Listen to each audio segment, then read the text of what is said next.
Morning बच्चों, class 9th में विज्ञान की क्लास में आप सबका स्वागत है।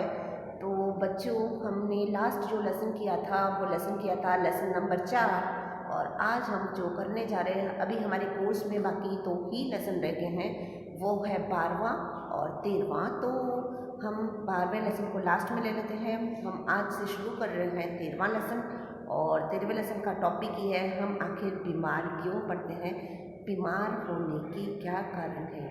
तो बच्चों, ये लेसन में आपको बहुत ही मज़ा आएगा कि किस तरह से हम बीमार पड़ते हैं, हमारी बीमारी को असर करने वाले कौन से कारक हैं, है ना, और उनसे हम कैसे बच सकते हैं और किस तरह की बीमारियां हमको हो सकती हैं, उसके बारे में आज हम पढ़ेंगे। तो चलो देखते हैं बच्चों। आज का हमारा लेसन का नाम है हम बीमार क्यों होते हैं, है ना। तो why do we fall ill, lesson number 13वां। तो हमारा जो हेल्थ है, हम देखो किसी से भी मिलते हैं तो पहले कहते हैं ना, भाई तेरा हाल कैसा है, तेरा स्वास्थ्य कैसा है। तो स्वास्थ्य यह वह अवस्था है जिसके अंतर्गत शारीरिक, मानसिक और सामाजिक कार्य समुचित क्षमता के द्वारा उचित प्रकार से किया जा सकता है। देखो, अगर हमारी हेल्थ ठीक है, हमारा स्वास्थ्य ठीक है, तो हम अपने शरीर से हर काम कर सकते हैं। हमारी मानसिक अवस्था अच्छी रहती है, मतलब कहते हैं ना, फिजिकली, मेंटली, सोशली सब काम अच्छी तरह से कर सकते हैं। तो उसका मतलब हमारा स्वास्थ्य ठीक है। तो स्वास्थ्य को प्रभावित करने वाले मुख्य कारक, अगर हमारा स्वास्थ्य अच्छा है, खराब है, वो सब पे असर करने वाले कौन से 2 कारण हैं।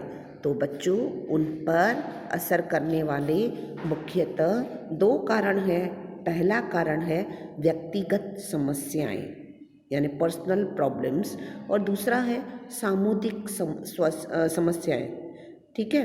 तो ये 2 चीज़ें हमारी हेल्थ को, हमारे स्वास्थ्य को असर करती है। अगर हमारे को कुछ भी प्रॉब्लम्स आते हैं, है ना, तो अगर हमारे पास पैसा भी कम है या घर में कोई जगह, मतलब घर में पानी टपक रहा है, दूसरी समस्या है, तो ये हो गई व्यक्तिगत समस्या। तो वो फिजिकली भी हो सकती है, मेंटली भी हो सकती है, मतलब शारीरिक भी हो सकती है और मानसिक भी हो सकती है। और सामुदायिक का मतलब क्या होता है कि आपके घर के आसपास यदि कूड़ा करकट पड़ा रहता है, गटर का पानी पड़ा रहता है, तो ये हो जाती है सामुदायिक समस्याएं। तो ये क्या करती हैं, आपके स्वास्थ्य को प्रभावित करती है ना। तो आपको समझ में आ गया होगा व्यक्तिगत समस्याएं और सामुदायिक समस्याएं। अब आता है अच्छे स्वास्थ्य के लिए कौन सी शर्तें होनी चाहिए। अगर आप चाहते हो कि आपका स्वास्थ्य अच्छा रहे, तो उसके लिए क्या कंडीशंस हैं, क्या शर्तें हैं, है ना। तो उसमें है पहला, सामुदायिक स्वच्छता। अब देखो, सामुदायिक स्वच्छता का मतलब क्या होता है कि आपके आसपास स्वच्छता होनी चाहिए। देखो, अभी मोदी जी ने कितना अच्छा किया है कि आपके घर के आसपास कचरा नहीं रहे, तो आपके घर के आसपास के जो भी अपने घर का कचरा है उसको उठाने के लिए गाड़ी आती है ना, ताकि आप अपना, अगर कोई कचरा बाहर भी फेंकता है तो उसको रोकते हो, क्योंकि इसी कचरे से क्या होता है, मक्खियाँ आती हैं। यही मक्खियाँ फिर आपके खाने पर बैठती है, तो आपका स्वास्थ्य खराब होता है ना। तो सामुदायिक स्वच्छता रखना ये किसके लिए आवश्यक है, आपके स्वास्थ्य को अच्छा रखने के लिए। अगर आपको ये खाली एक कोड वर्ड याद रखना है, सामुदायिक स्वच्छता, यानी आपके आसपास की स्वच्छता, ठीक है। दूसरा है उपयुक्त, संतुलित और पोषक आहार। उपयुक्त का मतलब हमें ज़्यादा भी नहीं खाने का है, लिमिटेड। संतुलित का मतलब क्या होता है कि जिसमें protein, carbohydrate, fat, vitamins, minerals, इन सब की मात्रा बैलेंस्ड हो, ऐसा पोषक आहार खाना चाहिए। ऐसा नहीं कि कई ऐसे होते हैं ना बच्चे, खाली रोज़ दाल चावल खा लेते हैं लेकिन सब्जी रोटी कुछ नहीं खाते, या कुछ ही 2-3 सब्जियां खाते हैं, तो ये गलत है।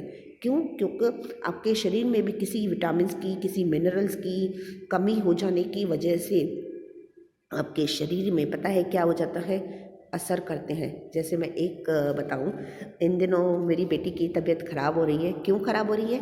क्योंकि उसके शरीर में विटामिन डी की कमी हो गई है, विटामिन B12। ये सब आप कहोगे तो विटामिन डी हमें कहाँ से मिलता है? हमें मिलता है धूप से और थोड़ा ऑयल से भी, है ना। तो हम क्या करते हैं, धूप खाते नहीं हैं, हमें ऐसा लगता है धूप में हम काले हो जाएंगे, लेकिन कच्ची धूप है, सुबह की जो कच्ची धूप है उसका लेना बड़ा आवश्यक है, नहीं तो आपके शरीर में विटामिन डी की कमी हो जाएगी। इसके बाद आता है व्यक्तिगत और घरेलू स्वच्छता। अब व्यक्तिगत का मतलब क्या होता है? व्यक्तिगत का मतलब ये होता है तुम्हारे खुद की स्वच्छता। तुम अच्छी तरह से नाखून काटो, तुम अच्छी तरह से रोज़ का रोज़ नहा लो, अच्छे के रोज़ धुले हुए कपड़े पहनो, ये कहलाती है। आपके ब्रश करो, आपके पेट का ख्याल रखो, ये कहलाती है व्यक्तिगत स्वच्छता। और दूसरा क्या कहलाता है? घरेलू स्वच्छता। अब घरेलू स्वच्छता का मतलब क्या? घरेलू स्वच्छता का मतलब होता है कि आप अपने घर में कचरा नहीं रखो। हम यदि घर के आसपास ही नहीं रखते हैं तो घर में क्यों रखने का?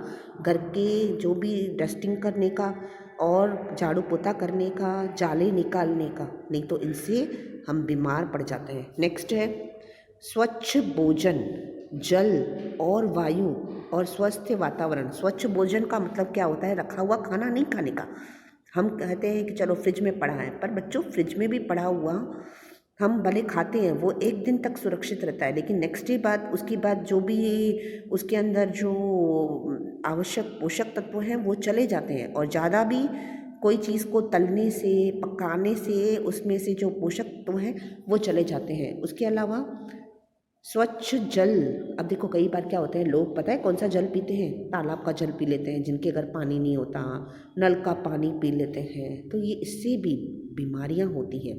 और वायु, कई बार हम प्रदूषण में, हम भी, हमारे आसपास वायु है, लेकिन जिस एरिया में ज़्यादा व्हीकल चलते हैं तो प्रदूषण ज़्यादा होता है, तो उसकी वजह से भी आपके स्वास्थ्य पर असर पड़ता है।